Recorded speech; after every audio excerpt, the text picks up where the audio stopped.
देखो next question देखते हैं। नेक्स्ट क्वेश्चन कह रहा है कि 4% ऑफ ए नंबर, किसी नंबर का 4% is what percentage of 10% of the same number.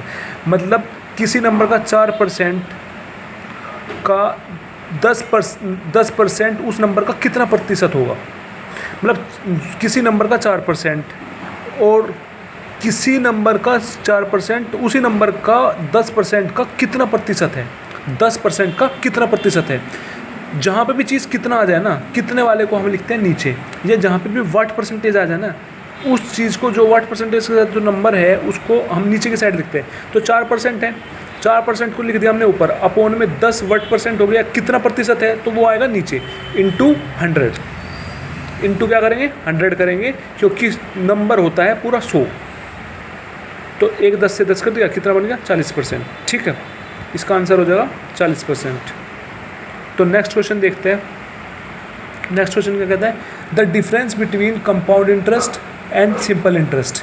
तो हमें बताना है कंपाउंड इंटरेस्ट और सिंपल इंटरेस्ट के बीच में क्या बताना है, डिफरेंस बताना, मतलब चक्रवर्ती ब्याज और साधारण ब्याज का डिफरेंस हमें बताना है, माइनस करके हमें बताना है, जिसमें हमें इफ़ 5700 इज डिपॉजिटेड, कितने डिपॉजिट किया गया है 5700, मतलब ये हमारा क्या है, प्रिंसिपल है, हमारा मूलधन है।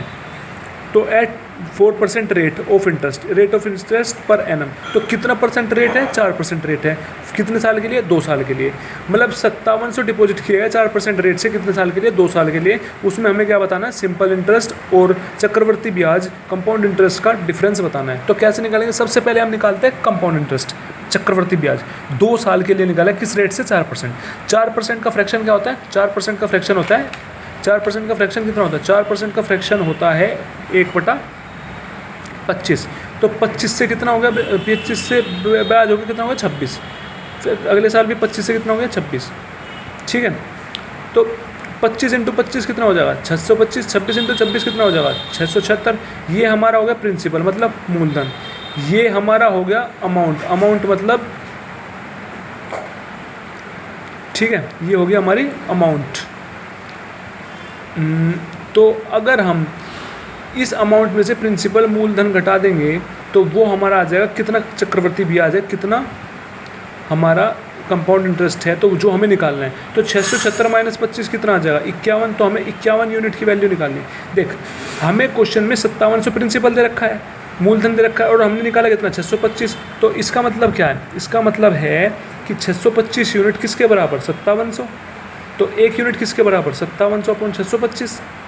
अरे हमें निकालना क्या है, कंपाउंड इंटरेस्ट चक्रवर्ती ब्याज वो कितना 51 यूनिट। तो 51 यूनिट कितना हो गया 5700 / 625 × 51। तो इसको सोल्व करके कितना आ जाएगा, इसको सोल्व करके आ जाएगा 465.12। ठीक, तो ऐसे ही हम अब निकालेंगे सिंपल इंटरेस्ट। सिंपल इंटरेस्ट मतलब साधारण ब्याज। तो उसका एक सीधा फॉर्मूला होता है इसको निकालने का। तो क्या, principal into rate into time upon 100।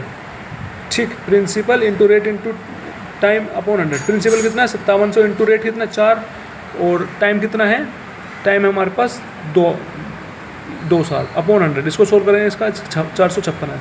और हमसे पूछा क्या है, हमसे क्वेश्चन में पूछा है कि कितना दोनों का डिफरेंस, कंपाउंड इंटरेस्ट और सिंपल इंटरेस्ट का डिफरेंस क्या होगा, मतलब चक्रवर्ती ब्याज और साधारण ब्याज का डिफरेंस क्या होगा। तो चक्रवर्ती ब्याज निकला कितना 465, चक्रवर्ती ब्याज निकला कितना 465.12, और साधारण ब्याज निकला 456। तो दोनों को माइनस कर देंगे, 465.12 - 456 कितना आ जाएगा 9.12। ये हमारा आंसर हो जाएगा। नेक्स्ट क्वेश्चन देखो, नेक्स्ट क्वेश्चन क्या बोल रहा है, this solid hemisphere has radius of 8 centimetre.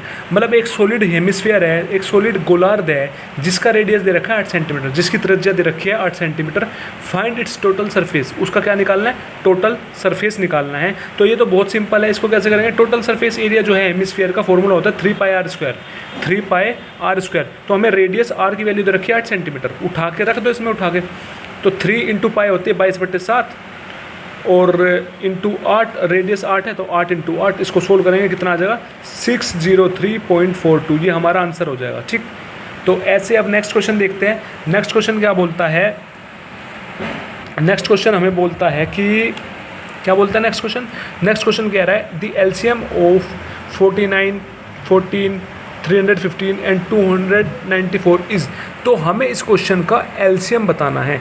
तो देखो इस क्वेश्चन को एक तो तरीका ये है करने का कि जो हमें ऑप्शन दे रखा है उस ऑप्शन में हम एक एक डिजिट को डिवाइड करके देखेंगे, जोन सा पूरा कट रहा है मतलब जो सारे डिजिट से कट जाएगा तो वो हमारा आंसर हो जाएगा, ठीक।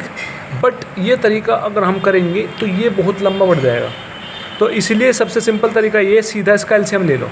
तो सीधा हमने इसका एलसीएम ले लिया, 49, 14, 315, 294, तो 7 से कट जाएगा पहले, 7 7 से 49, 7 2 से 14, 7 45 से 315, 7 4 से 28, हाँ से लगाए 14, 7 दूनी 14, ठीक है। फिर 7 से कट जाएगा, 7 एकम 7, 2 as it is, 45 as it is, 7 6 42, तो 2 से कट जाएगा, 2 एकम 2, 45 एज 2 3 6, अब 3 से कट जाएगा, 3 1 1, 3 15 से 45, 3 एकम 3, 15 से कट जाएगा। अब इन सब की क्या करते हैं, मल्टीप्लाई करते हैं, तो मल्टीप्लाई करके कितना आया 4410, कितना आ जाएगा 4410, तो आंसर कितना हो जाएगा हमारा 4410, ठीक।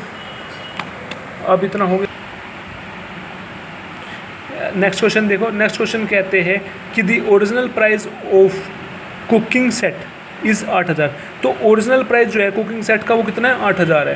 Then price is decrease by 8%, तो फिर उसका प्राइस घट गया 8%, एंड देन रेज्ड बाय 15%, फिर 15% बढ़ गया, फिर कितना बढ़ गया 15% बढ़ गया।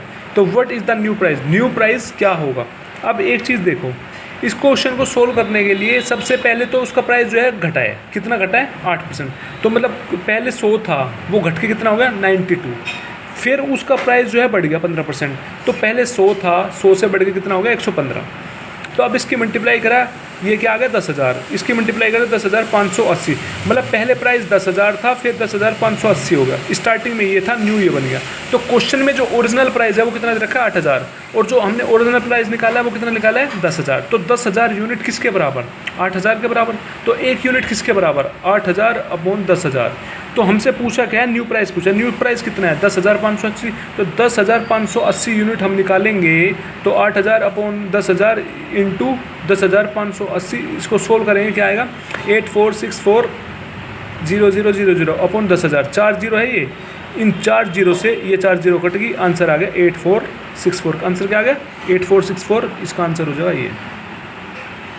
आई होप ये सारे क्वेश्चन आपको समझ में आए होंगे अच्छी तरह, तो आप इन क्वेश्चन को सोल्व करना अच्छे से, आपके सारे क्लियर हो जाएंगे आराम से, और जो क्वेश्चन कराता रहो उसको आप रिपीट करते रहिए, आप सोल्व करते रहिए, तो आसानी से फिर आप इन क्वेश्चन को आसानी से सोल्व कर लेंगे। Thank you so much.